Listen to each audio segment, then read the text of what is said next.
Have you ever looked inside of a pumpkin? You carve one, it's like a freaking alien of like webs and phlegm and seeds, and it's disgusting.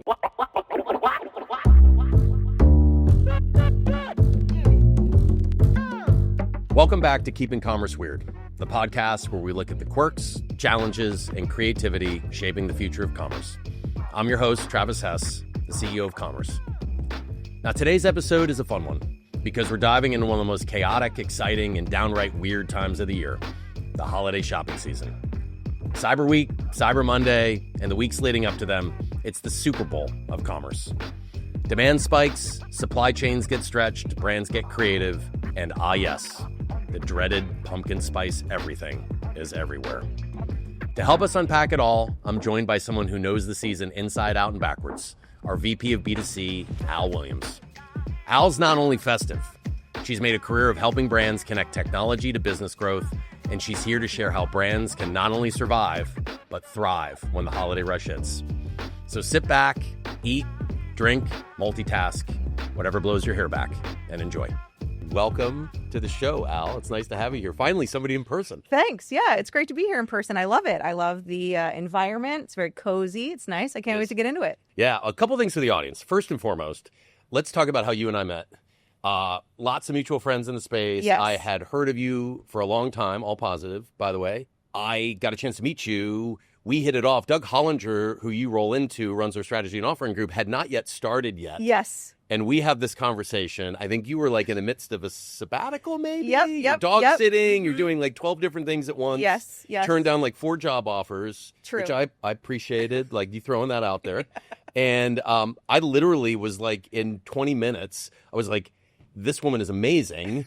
And Thanks. Well, I may not have told you that, or maybe I did. I don't remember. I probably was negotiating with myself. But I called Doug right after and I go, I hope you don't mind. I kind of hired somebody for you without your permission, but Doug and I have worked together for 15 years. I'm like, trust me, you need to talk to her for like 5 minutes. You're going to love her instantly and you're going to want her here. I just don't know if she wants us back. So that's a whole nother deal. So let's talk about you for a second. Okay. Roll, you run D2C here. Yep. Wait, just for a minute, 30 seconds, explain to the audience what the heck that means. Whenever anyone asks me, I usually just say, like, I kind of am an expert in all things shopping. But really what that means here at Commerce is I represent essentially the needs of our customers across a whole bunch of portfolios, across Big Commerce, across Feedonomics, across MakeSwift, and really come up with not only the capabilities that they need to succeed, but also ensure that they understand everything that we provide to them. So that's kind of in a nutshell what I feel my role is here, is to represent the customer and make sure that it's translated in everything that we do in the business, both in our platforms, on our technology, and also how we talk about it. Obviously, the industry's gotten weird. It's the spirit of the podcast. Yeah. Like, what are you seeing now versus then as far as some of the weirder things going on that's interesting? Weird things today. I think agentic, everyone's going to say that, is weird. It's just weird that we like outsource decisions and we outsource like expertise. We outsource like our decision making in general. We're like, oh, what is the best, helmet I should buy? And I'm just like blindly leading myself into buying something that I haven't done any research on. Now, granted, like the agents are doing the research for me on my behalf, but I'm like, is that true? I don't know. I think that's definitely a weird one. I think also what's weird is just like the consumption and the amount of consumption. Like hauling is a thing, whereas hauling meaning like, you'll get a back to school haul or a jeans haul or something. I live in Texas. Yeah. When you say haul, I was thinking like a pickup. Like yeah, like hauling like stuff in like the back of something with more than one tire. I think it started on social media, right? Where someone would do a haul like on TikTok and they would buy, 7 pairs of pants and they'd try them all on and do reviews on them. And I think that just that overconsumption model is just a weird thing. I mean, it's led to a lot of success for a lot of brands. It's led to, some kind of unique capabilities and fulfillment, which I'll get to in a little bit when talking about weirdness. But I honestly think that some of the weird things is just, consumption. And then the lack of commoditization. Like I think at one point, this was maybe, 2 or 3 years ago, there was something like 3,000 MarTech apps, like just for e-commerce. Like that's insane. Like insane. Like why do you need that much diversity? Everybody saw a capitalization opportunity to be like, yep, let's go after, buying information about people and selling it back to them. Yeah. We talk about personalization.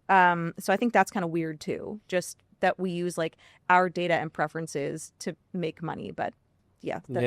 As the world goes round. So speaking of overconsumption, we're talking about the holiday season here, which is probably the most gluttonous part of the year. I mean, there does seem to be like a lot of manufactured holidays as well, but the holiday season, which honestly seems pretty elongated now. I mean, it seems very, very focused. I feel like October rolls around, people got Halloween stuff up. They're chomping at the bit for Thanksgiving stuff. Yep. And then like even prior to that, I mean, people are putting all sorts of festive stuff out there. We'll get into here in a minute. But like holiday shopping, like you've lived through this dozens of times. Give me the good, the bad, the ugly, like what people are thinking about in ways that may be unique this year versus years past. Oh, ways unique this year versus past years.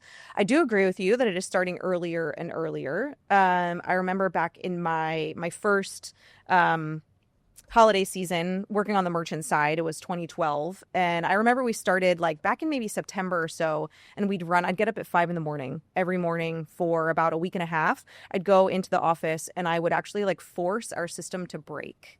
So I would spin up a whole bunch of AWS servers and I would watch the traffic go up and up and up and up and up. And I would force it to the point where literally just the site would crash.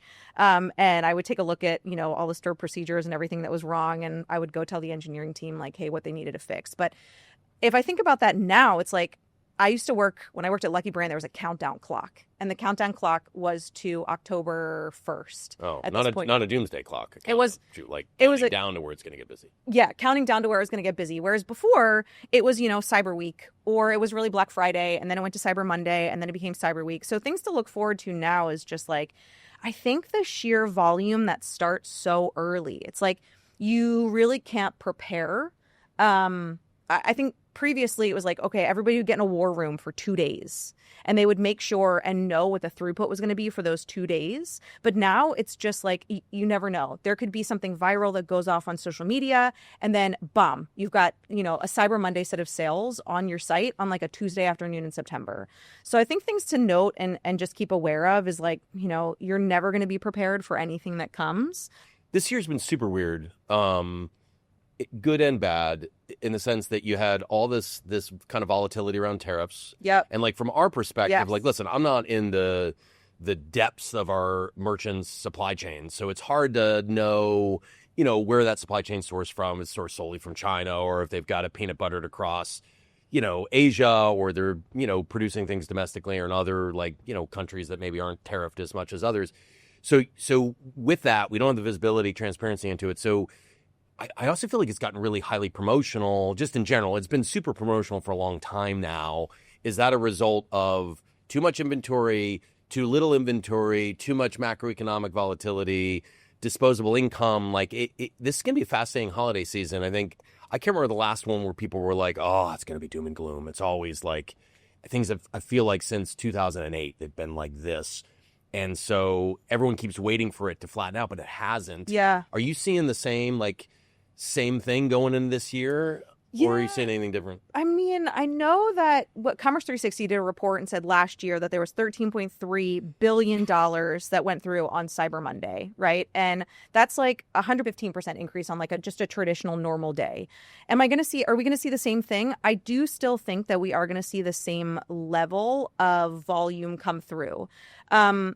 And I do also think that promotions are going to be kind of a weird thing in the fact of like, hey, we're going to promote, we're going to give you a 30% or 50% promotion, but honestly, it's not really going to be any different. They're going to kind of mark up the product, maybe over the next 2-3 months, mark up the product and then take it down 30% because they're going to either account for taxes, they're going to account for tariffs, they're going to account for like shipping costs. So I feel like there's going to be a lot of aftermath of articles written of like, hey, if I just bought it 3 months ago, I would have paid the same price and I would have been able to have it delivered without having to pay like twice as much to have it shipped.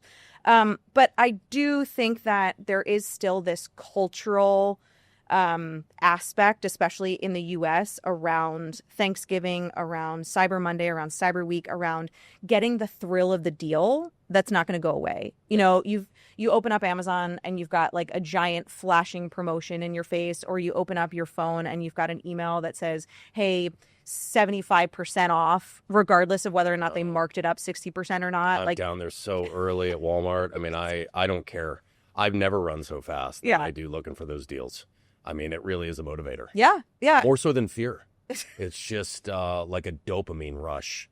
And I don't have to beat everyone. I just need to beat you. Exactly. And I know where I'm going. Yeah. Focus. You got to get that last set of AirPods. God, it's amazing. That's what I love more than anything. The day after Thanksgiving, getting up really early and just getting in line down at my local retailer and just fighting with a bunch of my friends and neighbors. Who doesn't? For something that, you know. For a 75-inch TV. For something my kid's going to play with for like 2 weeks. And, you know, then it goes in the closet. Yeah, it's so, you know, you think about, like, I think about the, like, Cabbage Patch craze, like, back in the day, you know, where people were there all night. So much fun. Yeah, they were fun. And then you'd get, like, the little birth certificate, said where they came from. I cherish that birth certificate.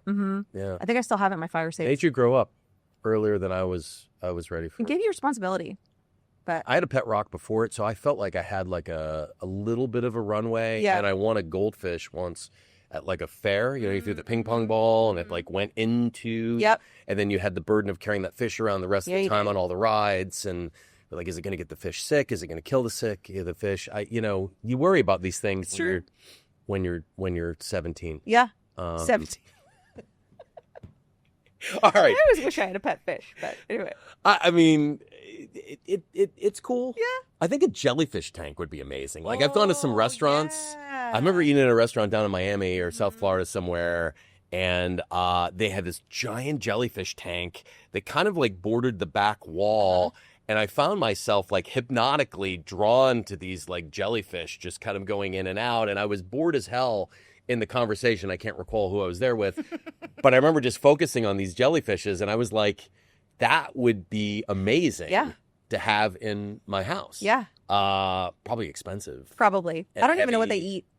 What do they eat? Shellfish? I think they're brainless too, right? Yeah. I don't think there's a lot going on upstairs. No. I don't think so. Yeah. I wouldn't think so. All right. So with all this noise, all the promotional stuff going on, how do brands in your mind, how do they stick out this year in holiday season? Like, what are some of the things you're seeing or recommending that I think one of the big things is payment availability. I know this sounds like such a thing that I would say as the VP of direct to consumer, you know, but I think Baymar did a study last year that said something like there's a 40% abandonment rate for customers that don't see their preferred payment provider.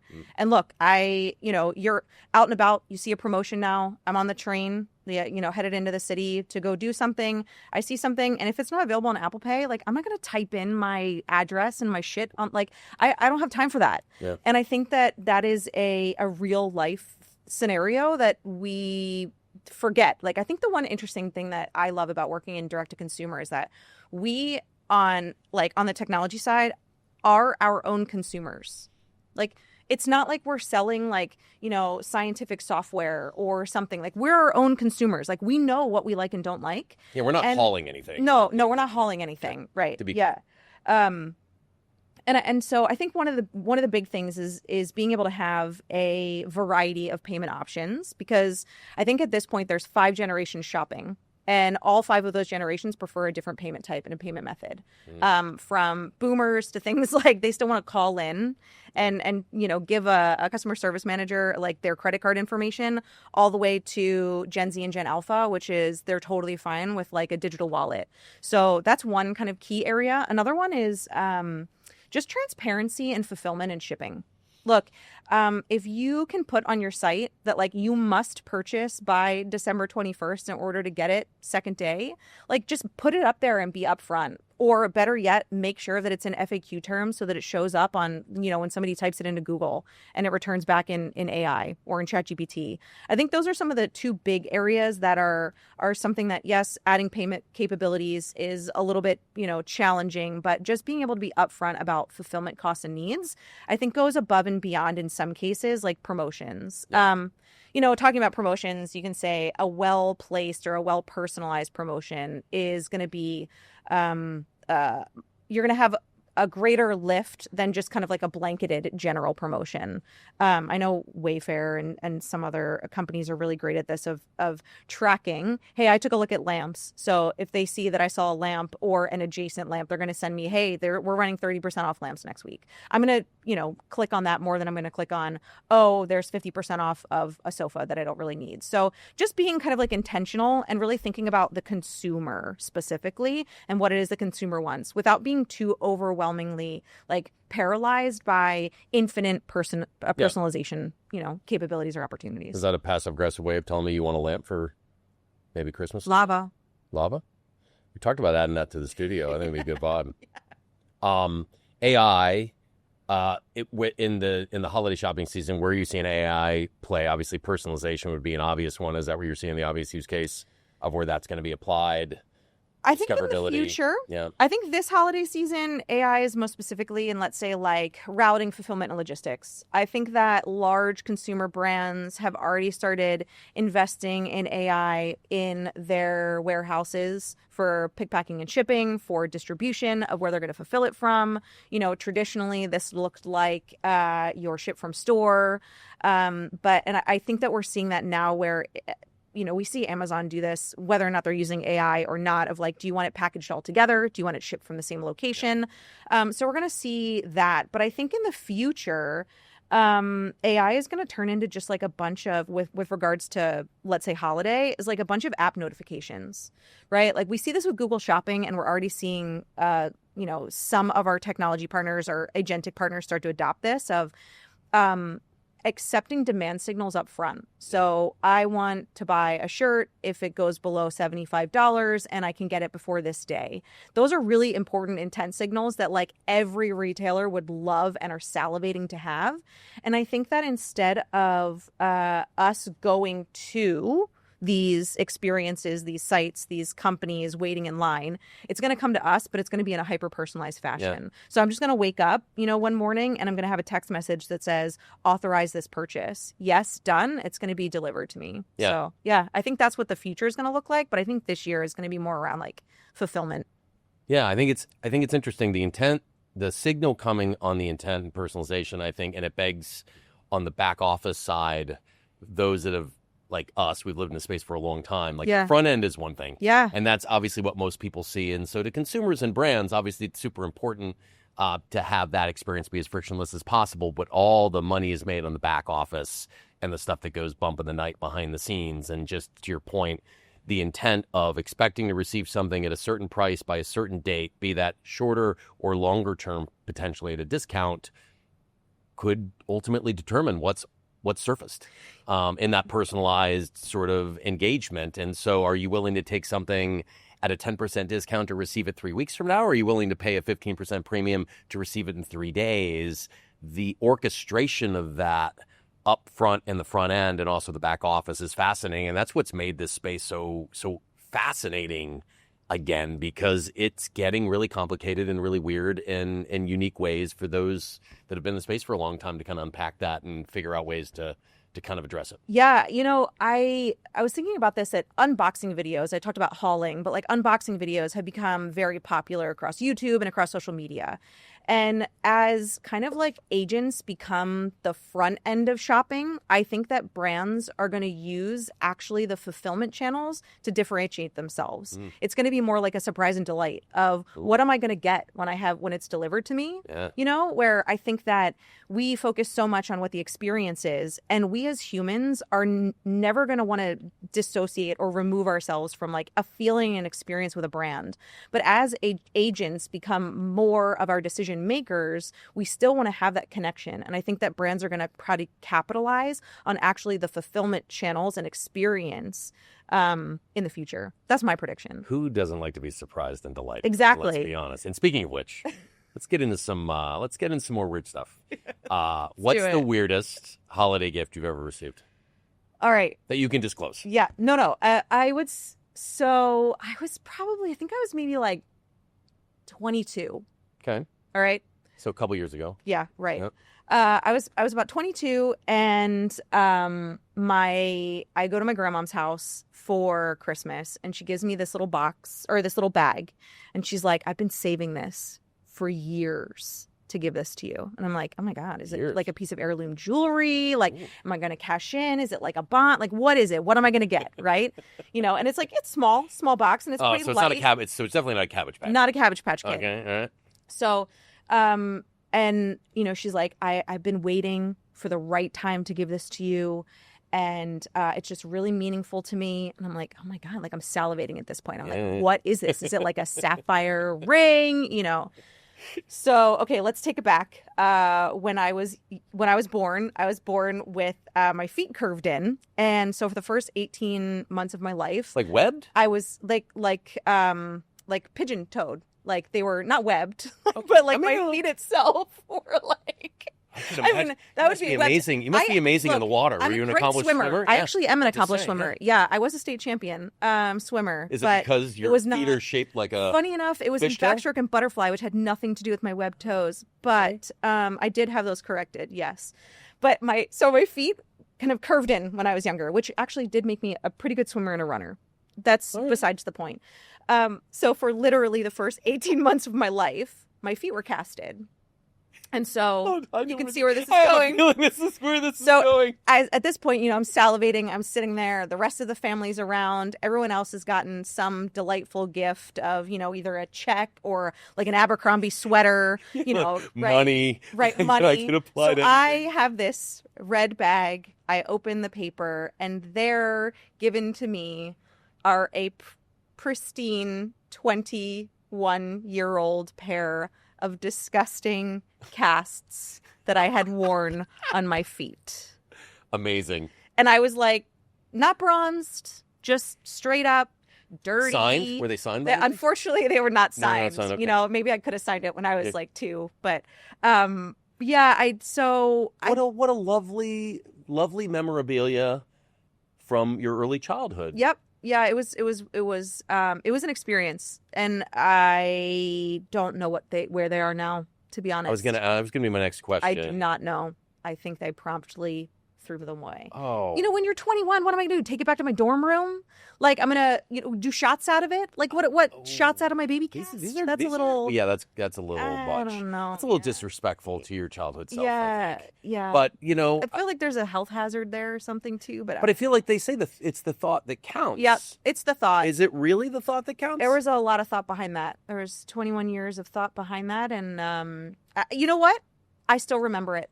It's true. It was memorable. It counts for something. Cemented the memory. It counts for something. Okay, so talk about some of our clients. Yeah. Normally we talk about a few interesting clients within the install base or who we work with. Who do you think? You thinking of a few this year on the holiday season? The spirit of that might make good gifts. Yeah. Well, I feel like one of our customers, the Holliball, is they're a giant inflatable lawn ornament. They have branched out from. How do you inflate them? Machine or? I believe it's machine. Okay. Yeah. Sometimes you got to work for that stuff. Yeah. Sometimes you do, but they're like 5, 6, 8 feet. Oh, they're not like a out of me yet. No. I mean, I'm a champion swimmer, but I would be dead after that. Yeah. But funny, interesting. They were founded in Houston, Texas. So they're a local brand. They kind of a 2.5 hour drive. True, Houston, but local enough. Local to Texas. Yeah. And they have these giant inflatable lawn ornaments, and they were very apropos right now. So they started with just kind of like Christmas ornaments. They've now branched out into other into other holidays. So now they do have some pumpkins Okay. All right. We're going to get into that in a minute. I know we're going to get into that in a minute. You know how I feel about the pumpkin. But yeah, so they actually went on Shark Tank in 2020, and they brokered a deal with Mark Cuban and Barbara, and they've got like about $18-19 million in sales estimated. It's freaking amazing. Which is like awesome. This is what these. It's amazing. You unpack these brands. Yeah. Like eclectic. Yes. Interesting niches in business that are just under the radar. Can you imagine 10 years ago somebody doing $20 million a year online? Like in inflatable lawn ornaments. Never. Never. In a million years would that have happened. Like, you would have been like mind-blowing. Good for them. Like, that is a substantial business. And, Absolutely. And you've got these folks all over the place doing this stuff. Absolutely. Yeah. Any other ones jump out? Another one for me, when I was taking a look, this is less weird, but more something that I would love to get as a Christmas gift. Being an East Coaster, I love Skeeball. So Skeeball.com, they're a customer of ours where you can buy Skeeball machines, and they're not cheap. Those Skeeball machines are not cheap. No, dude. Like, I remember when I was younger, it was like a quarter. Yeah, that's true. I think it was like if you skied over 180, you'd play the next one free. So I remember my aunt and I, like many, many days on the Jersey Shore mornings, we would go and play Skeeball, and it's a really great memory of mine. But that would be, so yes, do I want a lamp? Yeah. Do I really want a Skeeball machine? Absolutely. So if you're willing to drop, a couple G's for me on a Skeeball machine, I'll give you my address. I don't have that kind of money. I mean, listen, my only Skeeball experience was at Chuck E. Cheese growing up. Nice. Which was like, maybe 30 minutes from my house in Connecticut where I grew up. And I need to ask my parents about it. It only happened like once. They obviously did not like Chuck E. Cheese. And I, now as an adult, I understand why they didn't like Chuck E. Cheese. Nothing against Chuck E. Cheese. There's lovers of Chuck E. Cheese out there. Yep. But the stimulation. Oh, God. Between the ball cage and the skee ball and the stuffed animals and the pizza and the dancing, whatever, characters up, mechanical characters. It was overwhelming as a child in a good way, obviously, and probably a great place to pick up some sort of virus. Oh, rash. absolutely. Lice, like you name it, like it's just a petri dish of shit that just like, and that's probably what my parents were thinking. Like, there's probably a 50% chance we come out of there with not just me, but my two younger brothers. We're all sick, or we've all got lice, or we've all got something else. That's a hard no. That is a hard no. But you know what? They do have pizza. They do have pizza, although not great. I feel like it's a cult following. Pizza. It's either you love the pizza or you hate the pizza. But I don't like the pizza. There's lots of, and we'll get into this in another episode. We should have a dedicated pizza episode. I'm very particular about pizza and a lover of pizza, as those that know me well know me.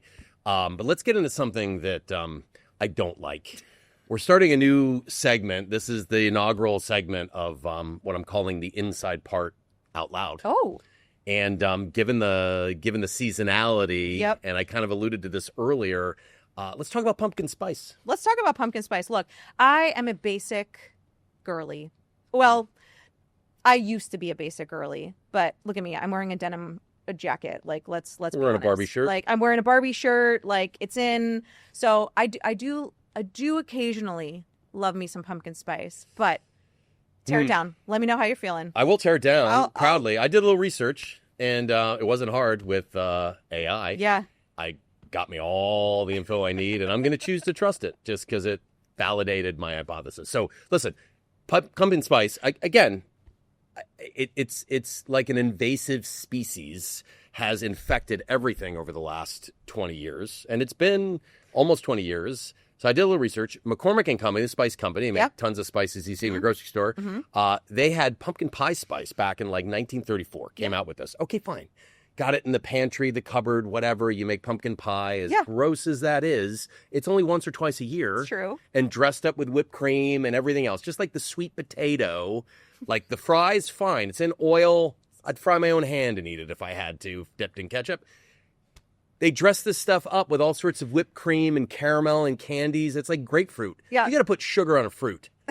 Come on, something's wrong. It's true. Like, seriously. It's true. To eat that thing. And that is catfishy as hell. Grapefruit's another episode. Back to the pumpkin spice. The grapefruit spoons, too. That's an art. Pour up your mouth. But nothing looks more delightful than a juicy grapefruit. It's true. and then you cut into it and you're like, wow, this is red, it's ruby, it's juicy. I've seen people squeeze in the juice. And then you put it in your mouth and it's like someone took an orange and sucked every ounce of goodness out of it and every ounce of badness inside of it. And you're like, what has happened? This is rotten. Oh no, that's just what it tastes like. Okay, back to the pumpkin. Let's not get distracted. Okay. Here. So they invent this thing at 34.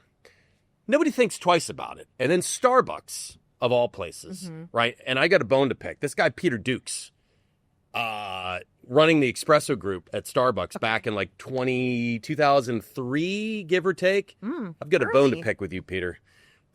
He comes up with this concept around the pumpkin spice. Okay. And there's all sorts of ideation around this, and Starbucks trying to come up with something festive around the fall, and they kind of decorate rooms in that capacity.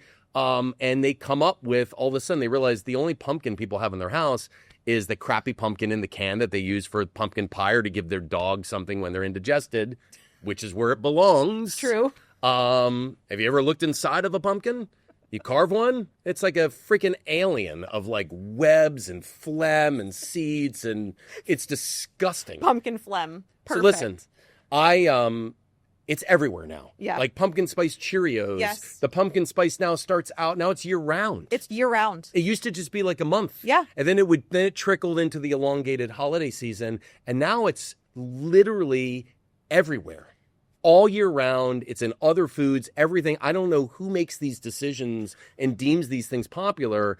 But here's what I would ask you, Peter, if you're listening, which is, I don't know where he is. I'm sure he's probably enriched somewhere by this brilliant idea that has taken over the world. Swimming in a pool of pumpkin puree. He is surrounded by pumpkins somewhere. I'm Everything sure in his drowning life is himself orange. in pumpkin spice lattes. Here's how you can redeem yourself. The pistachio, man. The pistachio is on the cusp of a renaissance. Starbucks brings out in the holiday season. It's delightful. Gelato. Fantastic. Pistachio flavored anything. Amazing. Color. You're starting to see it come into like whipped ricotta. They're sprinkling in other different ways. Yep. Now it's starting. It's right on the cusp of pushing through. It's where the beet was 15 years ago. The beet. The I beet. can see that. It's where the beet is. It's where burrata was 5 years ago. I double dog dare you to go to any restaurant in the country outside of fast food and not have burrata. It's true. On a starter. And most of the time, there are pistachios sprinkled on top of that burrata. There's sometimes. Yeah. But it's just an accessory. It needs to be the main. You want it to be the main character. Yeah, I don't want to open for Taylor Swift. I want to be Taylor Swift. Don't cut that and put it out there. That's going to sound weird in a promo. But you know what I mean. Taken out of context, that could be misconstrued. I admire her artistry. I would never want that fame. But anyway, the pistachio is on the cusp. Peter, listen, man. You could get this out there. There's no reason the pistachio could not overtake pumpkin spice. Seriously? It's a little more sophisticated. Yeah. I think All you need to do is have a TikTok trend. Did you know they have a pretty high propensity for tryptophan? Is that right? The thing that's in turkey that makes you fall asleep too, whatever that is.